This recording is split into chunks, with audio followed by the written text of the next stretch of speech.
Welcome to Diamonds and Dumpster Fires, the show where we talk about finding strength when life falls apart. I'm your host, Melly, and around here, resilience isn't perfection. It's falling flat, getting back up, and maybe laughing about it later. From breakups to breakthroughs, we mix faith, neuroscience, and a little sass to help you rebuild a life that actually feels like yours. Are you ready? Let's go.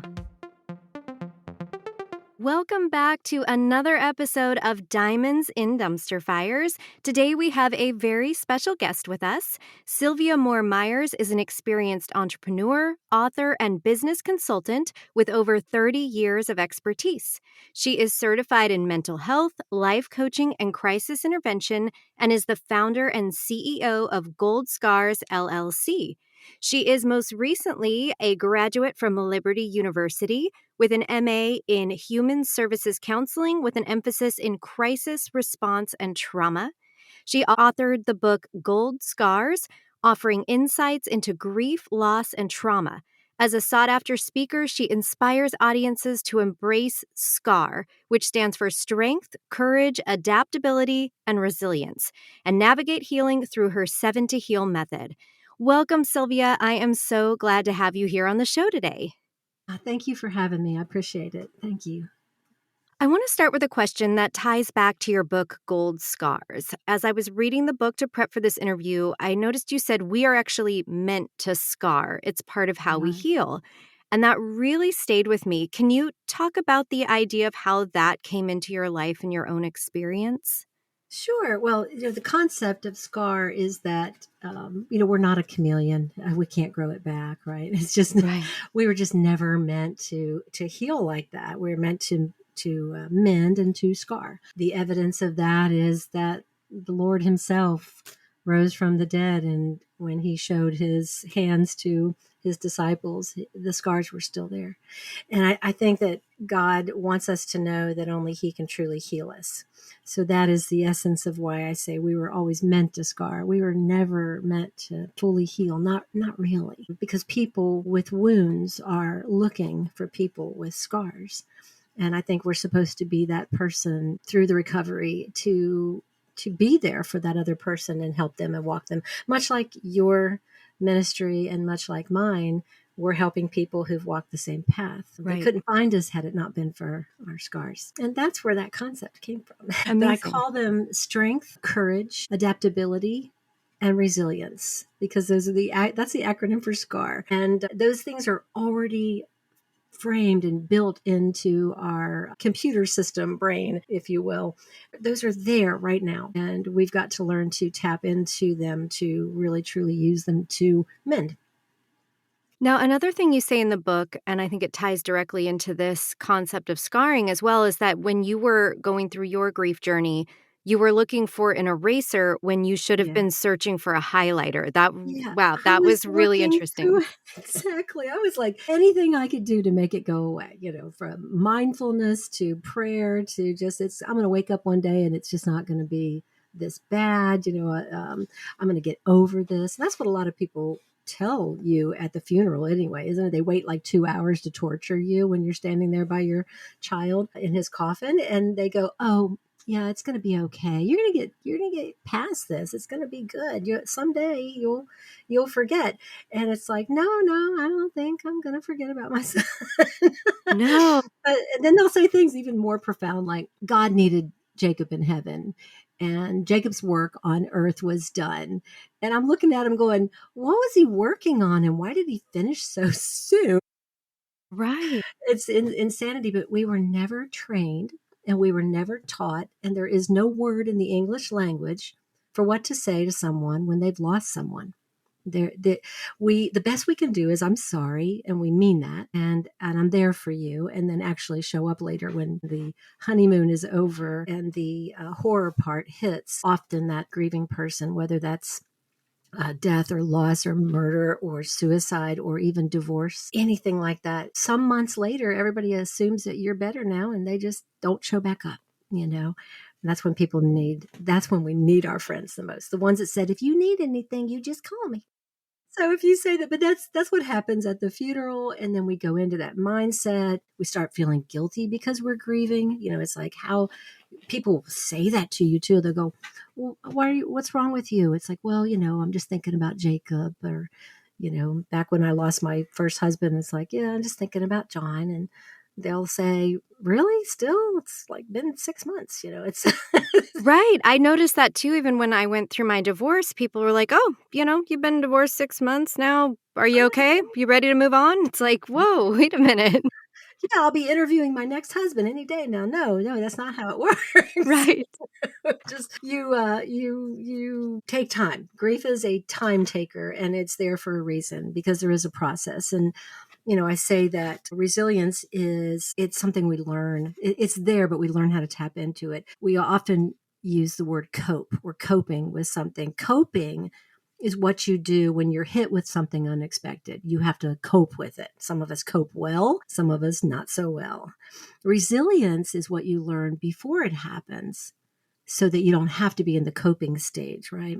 Right. I love that Yeah, description. Yeah. because it's different, and it's okay. It's like, well, I didn't learn resilience before my son was killed. I didn't learn resilience before, this happened. It's like, no, it can retroactive. Learning how to be resilient can help you heal, well, mend, and fill with gold those scars that you have right now, those wounds that you have. So you can learn it and apply it to the past as well as to the future. Change is possible, right?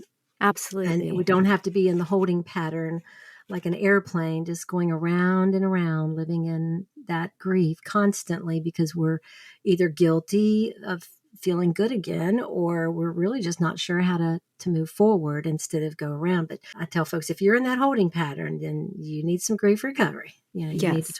talk to someone right away about that because you can learn resilience. Coping, that's what we do. We put up with it. That's not healing. Right. And I know in your book, you talk about the place to start with grief is to get help. What would you say are some practical ways for the person listening to this who's really in it right now? What are some practical ways to get that help?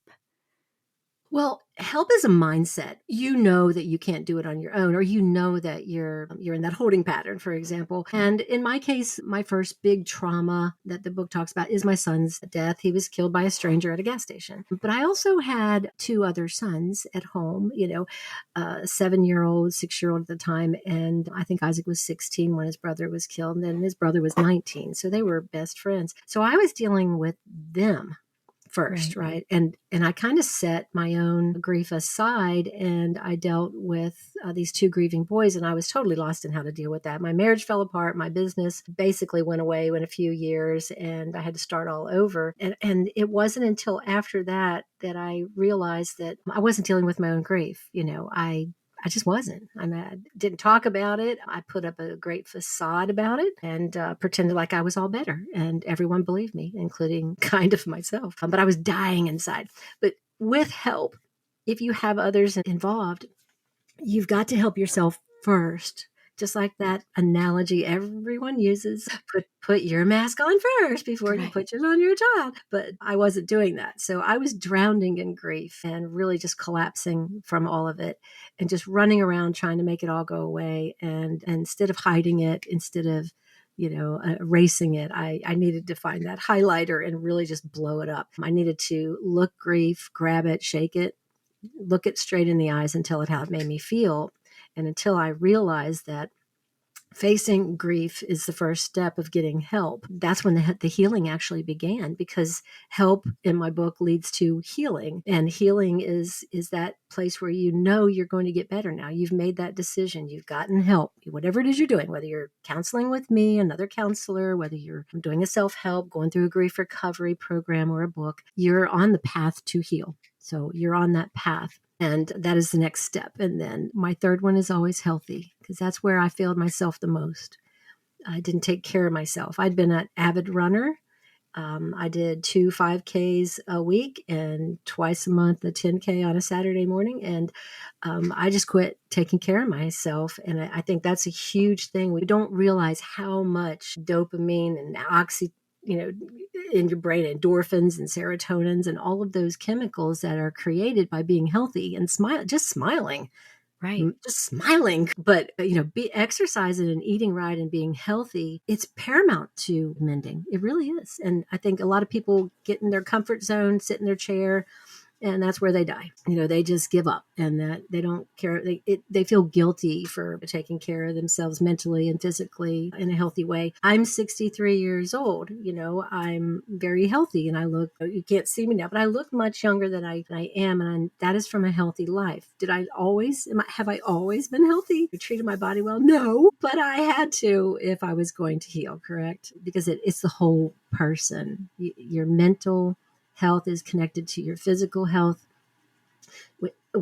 Garbage in, garbage out, garbage Right. in, garbage out. Yeah. So good in, good out. So if you want to heal in your brain and in your body, and from grief, and grief comes from 100 different things. It doesn't have to be death or loss or divorce. It can be, for a child, it can be moving across town, loss of a pet. Anything like that can cause grief, but being healthy is a huge step. And then my favorite is number 4, and that's hope. Because we forget that it's okay to be hopeful for things. We can hope for a good day. We can hope, for that we get a great meal at the restaurant tonight. I mean, there's something to hope for. And I think God made us hopeful. If you look up how many times the word hope is in there, it's probably as many times as the word holy. God wants us to hope in him and to place our hope in him and to be hopeful, and I think we forget to do that. And that's part of that healing process as well. And then I love holy. A lot of people say, well, we can't be holy because you can't be God. Like I said, yeah, you can. God asks you to be him, right? Be like me. Yet you're not going to be perfect because we're not. But holy also means worthy. And we give up on ourselves and feel like we're not worthy of forgiveness, whatever it is that caused this grief. Was our fault possibly, or maybe it wasn't. Maybe we're just guilty. We just feel bad and God doesn't like us anymore, but I tell people, be joyful because God loves losers. He just really does. He used them all through the Bible, and I love being on his loser list. I really do. It puts me way up there with like David and Moses and Rahab. And so feeling worthy and striving to be holy, I think, is a huge part of healing. And then my next favorite is happy. It's so funny when people say, well, what can I be happy? It's like, Sweetie, you can find 1,000 things to make you smile, and you can't, if you can't, then you get out of your chair and go do something, go find someone to make them happy, and that'll make you happy in the process. In the book, I say, how it feels when you open the door for someone at the store or the restaurant or something, that feeling that you get like you're holding the door for them. Well, go over to the mall and stand there for a few hours and open a door for everybody that walks up. So many simple things you can do to just be happy, and find some happiness. I totally agree. Do you think, though, that people, when they are in the midst of grief, they feel guilty to take care of themselves and Don't deserve happiness. God didn't right. mean, I've done something wrong, or, I shouldn't feel this good. When I tried, my brother came to town in May. My son was killed in December, right before Christmas. He was on his way home. He'd played guitar with a bunch of friends, like teenagers often do when they're in college, right? And drove another kid to the gas station on the way home, and he was killed there. And it was just tragedy. So We tragic. went to the hospital because we got the call, and he was still breathing, and we thought, oh, he's going to pull through. But of course, no, he was an organ donor, and that bullet went through right below his ear and out the other side, about the same place. So it basically shattered that lower part of the brain, and there was no brain activity.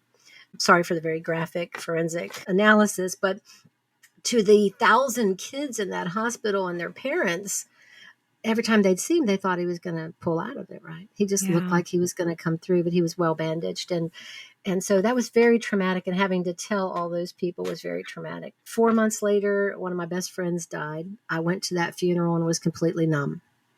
I couldn't cry. It to this day, it's still a bit of a blur, which is kind of weird because I was deep in grief at that point, 4 months later, right? Right. My brother came to town, and I went out with him and his wife to do karaoke. And I had friends actually judge me for that and say, how could you even go do that? And I was like, well, Wow. I was giving it a go. It was kind of fun. I was trying to be happy, but your own people that maybe don't want you to be happy anymore. The Kobayashi Maru for me, yes, I'm a Star Wars fan, Star Trek fan, is that in August, after my son died, 8 months or so down the road, I was on my way home. I'd been with some friends and I came home and someone had followed me and I didn't realize it. And I pulled into my driveway and right into my little garage. I opened the door and a strange man stepped into the door between me and the driver's side. Gosh. And he said, do you know where Sandy Run is? It's a street in our county. And I said, oh, you mean Lake Joy? Now, I made that up on purpose because I wanted to see if it was legit or not. I was pretty sure I was going to die, but I just wanted to make sure. Wow. Right? Yeah. So those two roads are 10 miles apart. And he said, yeah, that's it. Okay. Well, I knew at that point, this was going to be bad. And I said, sure, let me get out of the car. I got a map here in my purse. I'm just lying through my teeth. But so I got out, I closed the door and I tried to run. And then he of course pulled me by the hair in my body and tried to pull me into his car. I did get away. Of course, I got the license plate number because I was staring at it at one point on the ground. And I was able to get away and he drove away. And that was trauma on top of trauma. I already had trauma and PTSD from my son's event because of that event. And now I'm fighting for my life. And then my two other children who were just on the other side of that kitchen door, I felt if he took my life, he would take them as well. So I was fighting for all three of us. And that created the PTSD and that hopeless, desperation feeling that continued. But he did go to jail. He told the police that night that he was trying to kill someone. Yeah, he was. Wow. He'd failed 3 times before. I was his 4th victim. Oh my And he goodness. failed to take their lives. But I actually got his license plate and he went to prison. So we had the murder of my son's trial, followed by the attempted murder on me. All of that taking place in about a year's time. Can you imagine the depth of grief that I was going through and the trauma and coupled with PTSD and basically afraid of my own shadow at that point? That's what I mended from, and I said, I just had a great poker face. I didn't want anybody to know. They'd ask me how I'm doing. I said I was fine, but I was dying, Yeah, and of course, that I'm speechless, like listening to your story, and I'm so sorry for everything that you went through. Thank you. When you say, you told people you were fine, I think that is just, in our culture, it's just such an automatic, how are you? Fine. How are you? We just kind of say it without thinking about those words. Yeah. What should somebody who is not fine say to somebody? Let's say that they're talking to a good friend, not like a work acquaintance. Right. Person says, how are you doing? And they feel that, it's bubbling up that I'm fine. How are you? Yeah. What do they say instead?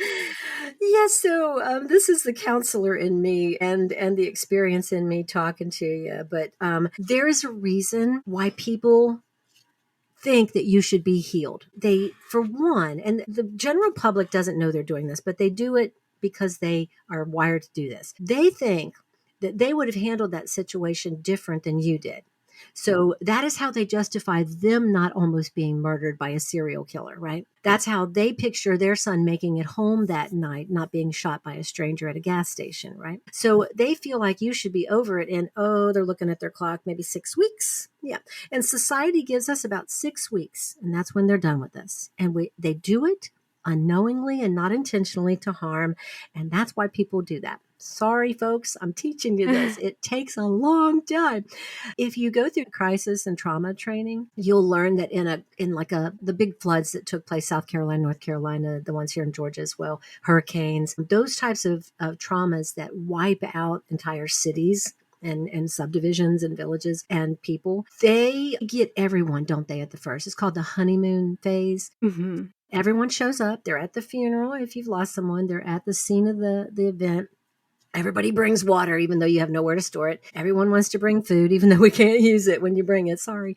But it's just, But everyone's there. The president flies in, drops in for a photo shoot. Hollywood people come in and do documentaries and get their photos taken and maybe do a band day or something where they all play and save some money. And then some time goes down the road, like 6 months.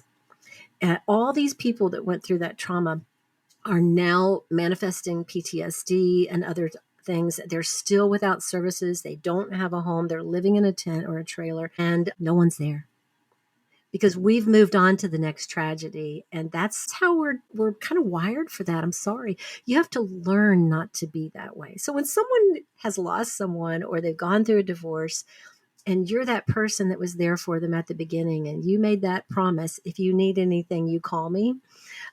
Make sure to check up on them on 3 months, 6 months, 9 months, a year, especially anniversaries. Oh my gosh, Christmas, those times when that grief revisits them, whether they're mended or not, grief revisits us. We don't look at those pair of shoes that child's never going to wear again and not remember that child is not going to ever wear them again, right? Right. I think C.S. Lewis in his book talked about his wife's slippers, I think. Those are just things that revisit you. You see something, a picture. I mean, we're in the photo age now, right? Everything you've done in your life is now on Facebook forever. Right. And even if you try to remove it, one of your friends screen printed it before you did. Exactly. That's right. So or it comes back up as like a memory on your phone. Your phone's like, hey, maybe you want to see this from 10 years ago. And you're like, no, I didn't need thanks. that today, but thanks, phone. But yeah, so you should be visiting them too. You should be talking to them. How you doing? Really? Okay. Hey, you want to have tea? You want to have coffee? That's, I'm autistic, by the way. I don't know if anyone told you that, but I'm autistic. And when someone tells me, let's have coffee sometime, I'm a literal thinker. So I go, oh, that'd be great. I'm looking at my calendar now. How about next Thursday? We use that as just words. They're useless words. So I beg folks, when you tell someone that's going through grief, loss, trauma, divorce, death, passing of even grandma, someone, anything, and you tell them, let's get together and chat about it, follow through. That's it. Because for them, you may be their lifeline to starting to feel normal again, Right. I didn't need a way to forget what happened to Jacob or to me. I needed a better way to remember. And that's what grief recovery was. And that's what the help and healing, healthy, hope, holiness, happiness. And I threw in hilarious because I think just laughing your butt off out loud for the funniest reasons is one of the healthiest things that you can do for your body and your brain. And my children laugh at me all the time and make fun of me, but it's in a good, loving, fun way. That's wonderful. Yeah. So that's the bonus of the 7th heal, is that it's okay to be hilarious. It's okay to tell really stupid mom jokes, once in a while. One of the things I do to my family, and they all know it, and I told you, Star Wars, Star Trek, I'm a fan, can't help it. I'm a nerd, but I'll take 2 of anything, right? And I'll put them up to my toilet paper. I did live kittens one time. I put 2 little kittens by my head, and I did it's like, help me, Obi-Wan Kenobi, you're my only hope. And I do that to my entire family all the time. And now they just mock me. I'll put something to my ear and they go, help me, Obi-Wan Kenobi, you're my only hope. That's cute. And then that makes me laugh. But I mean, they're silly, but it's so funny. You've got to put laughter back into your life, and you've got to put it back into your family. When I'm gone, I want my grandchildren to tell those jokes. I want them to laugh about it and do the Kubi Ashimaru words and say, help me, Obi-Wan Kenobi, and leave that legacy that grandma was funny. Well, I'm a Gigi, but she was so funny. She always made me laugh. Instead of being the one saying she was so depressed all the time. She was always unhappy. She grieved the loss of her child for the rest of her life. Yes, I am going to remember Jacob for the rest of my life. I'm looking forward to seeing him again. Right. Along with both parents, 1 sister and 2 brothers. And so I have great joy and hope in seeing them again. And so it changed my grief. I now have a better way to remember those losses. They're mended. They're filled with gold, not forgotten. No one made them disappear. I want to go back to something that you just said I think is really interesting, where you were talking about the legacy that you want to leave for your grandchildren. We don't want to just constantly be telling children, grandchildren, like, you are going to grieve someday. But Do you think it's by being that example that you can then, when they do inevitably go through something in the future, that they will then be able to have that resilience, that ability to get through it because of what they saw in your life? Yes, God tells us to prepare for the next generation, but also for our children's children's children, right? We're supposed to prepare, and that's not just money. I think it's emotional wealth that we are passing on to our grandchildren and their children. It is the knowledge of truth. And, Satan, I'm sorry, he's a big liar. He can make grief look like it's normal to anyone. He can cause you to go down the road for alcohol, to self medicating, just to being lonely or isolated. And that's what he wants for you. What God wants for you to do is use what you go through, because God did. I'm sorry, but God did not wake up on December the 6th and say, I need Jacob in heaven right now. My God didn't do that. My God lost his son. He knows what I was going to go through. He didn't promise to stop all the bad, but he did promise to be there with us. And these are the small life lessons, the wealth that we need to pass on to those generations, and learning how to deal and cope, and learning about resilience and strength and courage and adaptability. Teaching that to our children, I think, is better than a college education. Those are things that are going to get them through the trials that they will go through. Remember, I said coping is what you do when you're dealing with it after it happens. Well, if you learn resilience, we can teach resilience. It's one of the biggest studies in psychology right now, is teaching children resilience. A lot of studies in autism about teaching children resilience early. If you have resilience, then you're not just coping. Right. You're getting through that.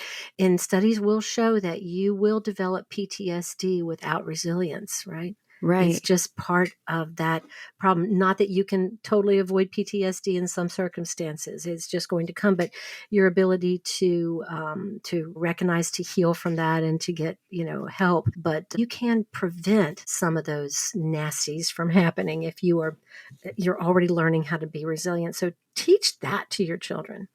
Teach them how to cope with the day to day. And yeah, sometimes that's a lesson, and sometimes that's just watching, what did she do, Right. and I think that's the reason I wrote the book, was I was helping one or two people at a time. If I was lucky, I had a class of 8 one time, and it was like, yeah, this is not going to work. I've got to get this message out to a lot more people. I wish someone had been with me when I was young and taught me to be resilient, and have that courage and recognize that bad things were going to happen. I didn't have anyone modeling grief for me. We broke grief about 100 years ago in this country and others by, well, for example, grandma would pass away. We would all go over to grandma's house, right? And she'd be laid out in the parlor, and we'd all be hanging out in the kitchen. The kids are in the front yard goofing off with each other, eating cupcakes or whatever the food that was brought. But we would tell stories about grandma, because that was what you did, and that's how we dealt with her loss. And it was modeling grief for our children. They were present. Fast forward to today's date. If grandma passes away, we're going to take her to a strange building the children have never been. If you do even bring the children, because most people leave them at home. Right. Because they don't want them to have to endure that. So we take them there, and then they have grandma laid out in a funeral parlor. And the kids, if they do come, they hang out in the kitchen, but nowhere near grandma. She's in another room far, far away. And then we all stand in line for hours to walk up and just torture the relatives of that person by trying to think of something new and creative to say when there's no words in the English language for what to say. Right. There's just not. My condolences is not what you say. That's what your boss might say to you. Right. Be careful what you shouldn't say. There's a whole section in the book, you can pull it out, about what not to say at a funeral. And I called it the middle 8, the intermission. Learn to say, I love you and I'm here for you, and mean it. Or at the very least, I'm so sorry, and give them a hug, or say nothing at all. That's even better. And Yeah. then move on. But Yeah, and we that don't hug model actually could be very healing in itself, because it releases that oxytocin Yes, it that we need. does. We need that human touch. It's called the love hormone for that reason, or a bonding hormone. And yes, you're right, that hug. Even though I'm autistic and I have sensory issues, I enjoyed every hug I got during that time. I needed it. It does release emotion and stop emotion. In some cases in counseling, you don't want to touch someone because you want the emotions to flow. But at a funeral, the hug kind of calms those emotions, and it is a healing thing at that time. And it's very important. And so bring those hugs. That's the water on the fire at a funeral. It's Right. just sincere. Be sincere. Mean it. Love, hugs, and being there for someone and keeping a promise that you make to them. When I was going through my divorce, one of my nieces at the time, she was very, very little, 2-ish, and she saw me and I was, trying to be at family things and be up and happy and whatnot. But she could tell, she just has this sense, she can just tell. She came up to me and she said, "Auntie, are you sad?" And I looked at her and I said, I am sad. And she put her little hand on me and then reached over and hugged me. And I just almost lost it. But it was like so healing too, Yeah. So, And that God gifted her with that gift that yeah. she has of empathy. Mm-hmm. And that's wonderful. Yeah. I can't wait to hear about her. Tell me 10 years from now what she's doing, for a living. Yeah, I know. That's She's the wonderful. But sweetest. yeah, be that. And I'm not criticizing people for not knowing what to say at a funeral because we're just trained that way. But I'm just saying, going forward, show your children what it's like to grieve. It's okay to cry. It's okay, to say goodbye to someone, and be sad and to cry, and those are normal. Unfortunately, there's no fix for grief because we were created to grieve. And if you read the Book of Lamentations, it's a whole book is written about grief.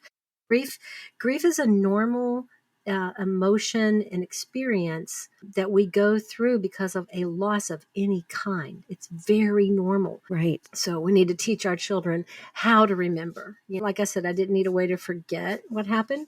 I needed a better way to remember. We need to teach our children a better way to remember the loss and the grief. That's where Goldscars came from. And for those listening, we will have a link to the book in the show notes, so please do check that out. Now, I want to move into where you talk about your relationship with Adam. You said something that I just thought was so great. You wrote, "We were two separate broken hearts that found each other. We didn't fit together perfectly at first, but we worked on it until we did." And as a podcast host who focuses a lot on divorce, that's where a lot of my listeners are at. We're all looking to hope and find what you found someday. And I'd love to hear your take on what point in the grief journey is somebody ready to find the other half of their broken heart.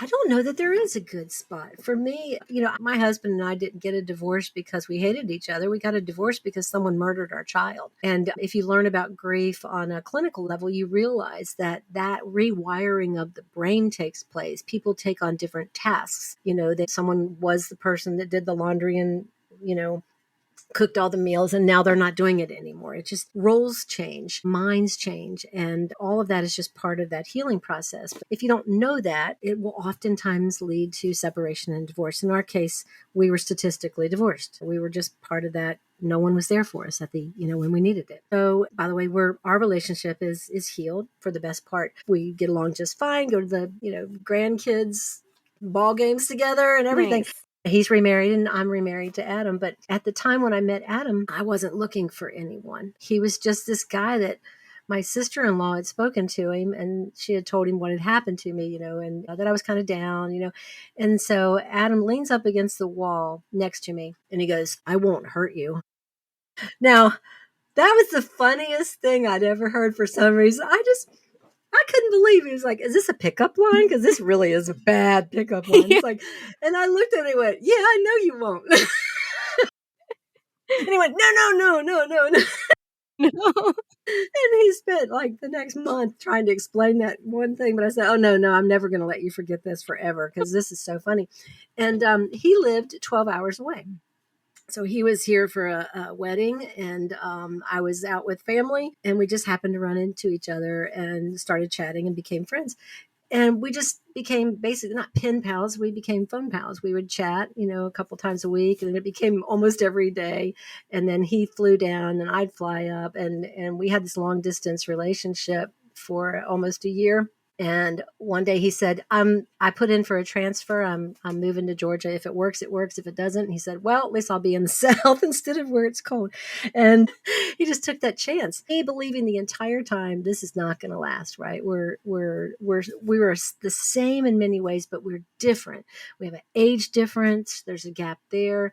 I was still going through grief and trauma, and I thought, I don't need to punish anybody with this, right? And he was going through a great loss. He had a big breakup. I mean, we both said it's just not going to work, right? Let's just be friends.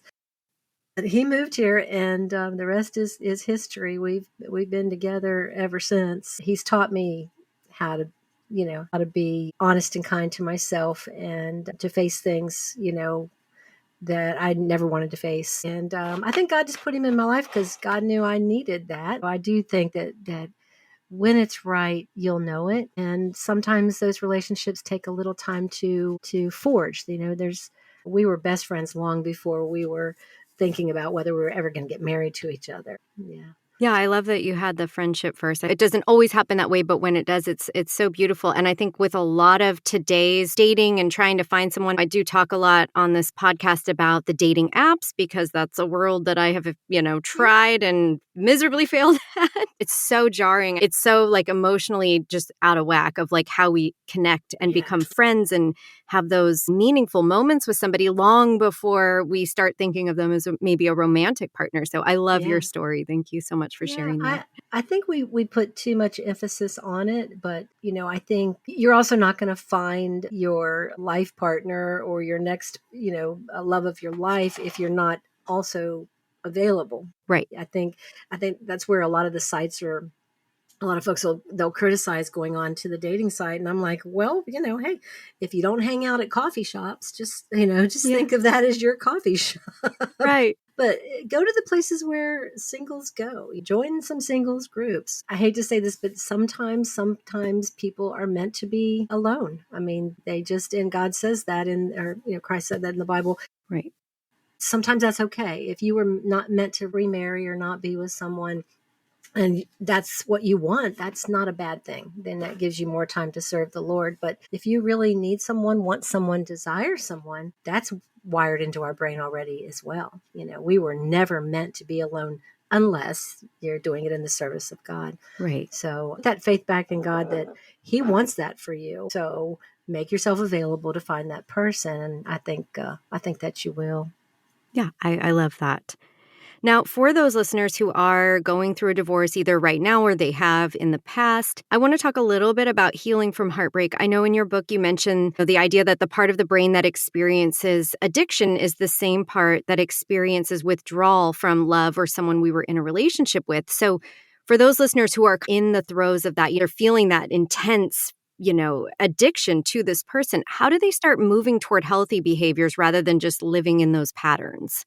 Yeah, it is. It's the same chemical reaction. You think of dopamine when you post something on Facebook, and then every 15 seconds you're looking at it to see if anybody liked it. Right? Yeah, totally true. And the reason you're doing that is because you're getting a chemical boost of dopamine every time you do that, right? And drugs that cause that chemical happiness and that feel good and that emotion and that surge that it's like, I don't know what that is, but it sure tastes good, right? You just keep doing it.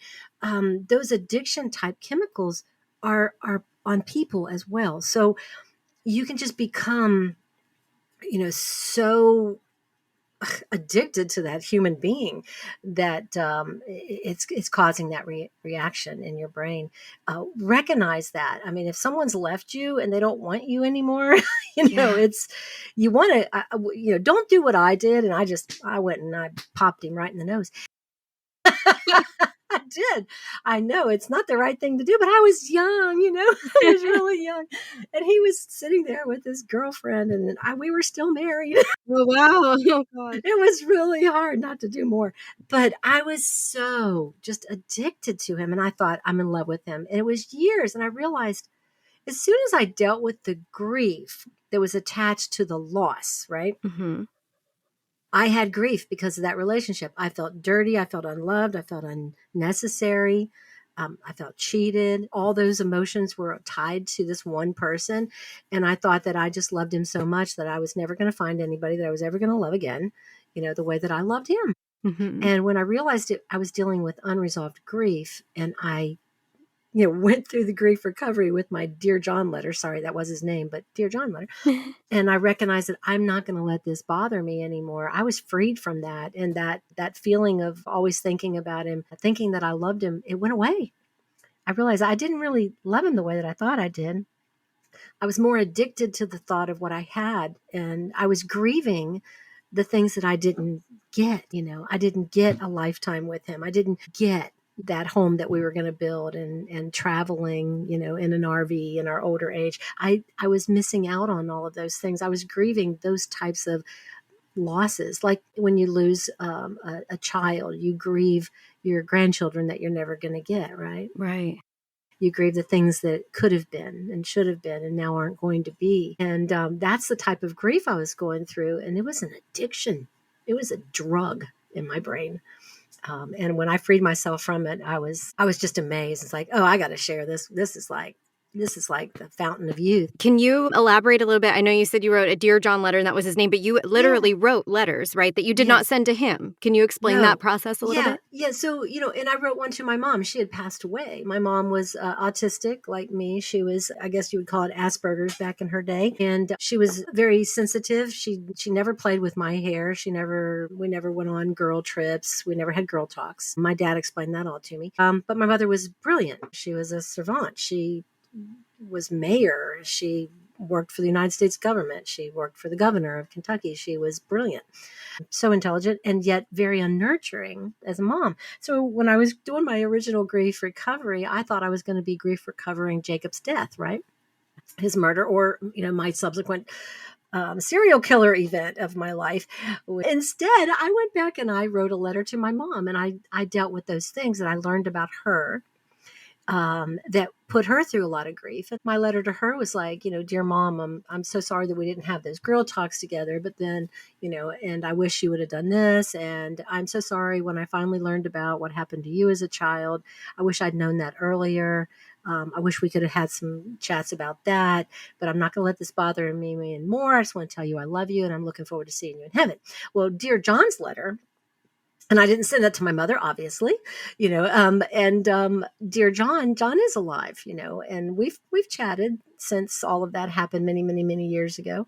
But my letter to him addressed what happened to us. Sorry that we didn't talk about what happened to, our baby that we lost. And I'm sorry, that we couldn't have worked it out. And, I wish you hadn't have done that. And you really hurt me, but I'm not going to let this bother me anymore.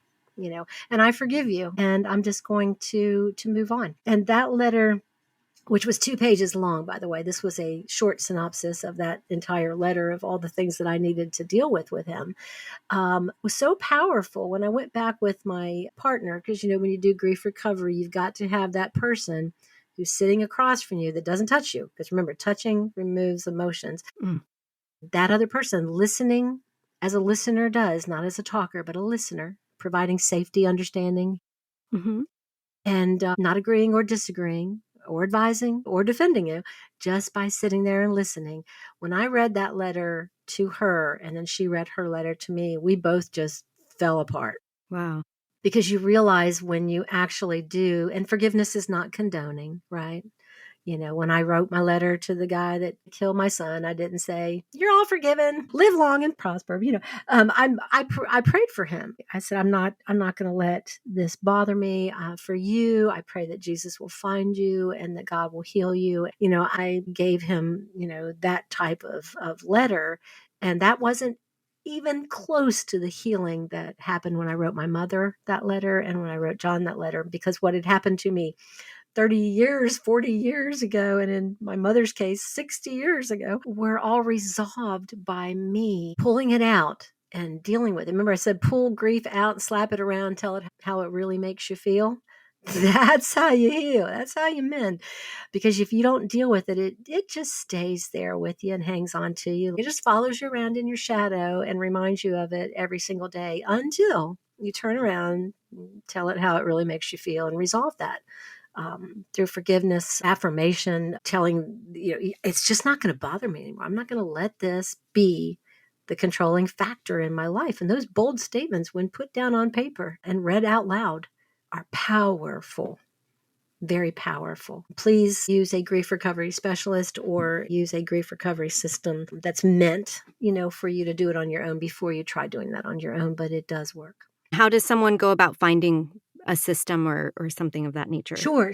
When they buy the book, I'll give them a lot of information on how to get to that. You can buy the Grief Recovery Handbook, which is what I used. And that's from John James and Russell Friedman. It's brilliant. It's been peer reviewed as well. And I think they're on their 20-something year of this book. But the Grief Recovery Handbook, you'll know you have the right one because it's purple. You can buy it on Amazon. And you can also go to the Grief Recovery website and see if there's somebody in your area that you can do grief recovery with. They can go through my 7 to Heal steps in my book. I do give a lot of information online for free. So they can buy the book at a huge discount. 40% is what you'll have as a coupon for your listeners. So that'll be cool. But I've got the PDF on how to get through grief recovery free for a download. And then they get a weekly newsletter. And they can always ask me. Just ask me, and I will guide them. And I can find someone for them in their area if they can't find someone. Amazing. Thank you so much. And for those listening, we will have those links in the show notes to be able to get the book at that very generous discount, how to get in touch with Sylvia through her website. So please do check out the resources that you'll find in the show notes today. Well, Sylvia, this has been such an amazing conversation. I am so inspired and I'm in awe of you. I just thank you so much for being here and being part of this podcast and helping those who are going through grief and divorce and just healing. The work that you're doing is so appreciated. Well, thank you for having me. I really appreciate it. And I enjoy your podcast. Thank you. Well, thank you. I appreciate that. Thank you so much for listening today. If today's episode hit home and you're ready to build real resilience, I made something just for you. It's called Braver Than Before, a 5-day journey to help you rebuild from hard things with faith, neuroscience, and small, brave steps. You'll get a short daily email, simple practices, and honest encouragement right when you need it most. Grab it for free at diamondsindumpsterfires.com/braver or click the link in the show notes.